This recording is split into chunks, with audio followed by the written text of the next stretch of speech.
बारे में ऐश को कैसे पता चला। और इंतन पहले अपनी तरफ से खुद ये पता करना चाहती थी कि क्या सच में ईमान ने ये सारी चीजें करी हैं या फिर उसे फंसाया जा रहा है। दूसरी तरफ हम लोग ईमान को देखते हैं जो कि दीवान और उसके साथियों के आ जाने से काफी ज्यादा परेशान हो रहा था।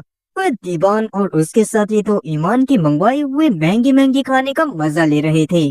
पहले तो ईमान दीवान से झूठ बोलने की कोशिश करता है कि उसने इतने सारे पैसे कैसे कमाए, पर दीवान जितना भूतिया लगता था उतना भूतिया था नहीं। उसे ईमान के झूठ के बारे में सब कुछ समझ में आ जाता है और वो गुस्से में ईमान के फादर को टॉर्चर करने के लिए हथौड़ा निकाल लेता है। और तब ना चाहते हुए भी ईमान को दीवान को सब कुछ बताना पड़ता है।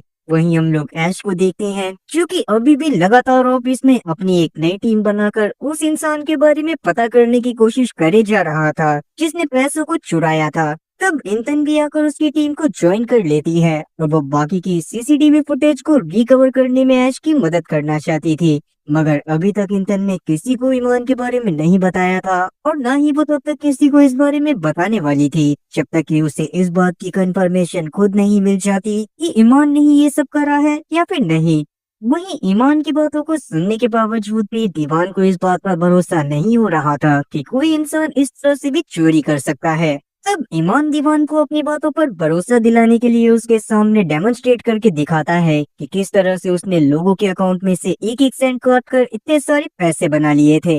और ये करने के बाद ईमान ने सारे पैसों को दीवान के ही अकाउंट में ट्रांसफर कर दिया था। और दीवान तो पहले से ही एक माफिया था, इसीलिए उसके ऊपर पुलिस वालों को जरा सा भी जोर नहीं चलता। पर इतने सारे पैसों को देखने के बाद दीवान भी काफी ज्यादा खुश हो गया था और उसे ईमान के ऊपर भरोसा भी हो गया था। तब ईमान अपने पास्ट को याद करने लगता है जहाँ पर वो बहुत ज्यादा गरीबी में रहा करता था और उसके पिता जो थोड़ा बहुत काम करते थे पर उनके पास जो भी पैसे आते थे उनसे वो हर बार कोई ना कोई बिजनेस चालू कर लेते थे। और जैसा कि मैंने आपको बताया या फिर आप प्रेजेंट के हालात देखकर समझ ही गए होंगे कि उन लोगों का कोई भी बिजनेस नहीं चला और हर बार उसके पिता के ऊपर भारी कर्जा चढ़ता गया। लेकिन उसके बावजूद भी उन्होंने अपनी गलतियों से कुछ भी नहीं सीखा और बार बार वो लगातार सेम गलतियों को रिपीट करते रहे। और प्रेजेंट टाइम में हम लोग देखते हैं कि ईमान के फादर को जब ईमान की सच्चाई के बारे में पता चलता है तो वो बहुत ज्यादा बुरा फील कर रहे होते हैं, क्योंकि अगर बचपन में ही उन्होंने ईमान के ऊपर भी थोड़ा सा ध्यान दिया होता या फिर अपनी गलतियों को सुधारने की कोशिश करी होती तो शायद ईमान ये सारी हरकतें नहीं करता।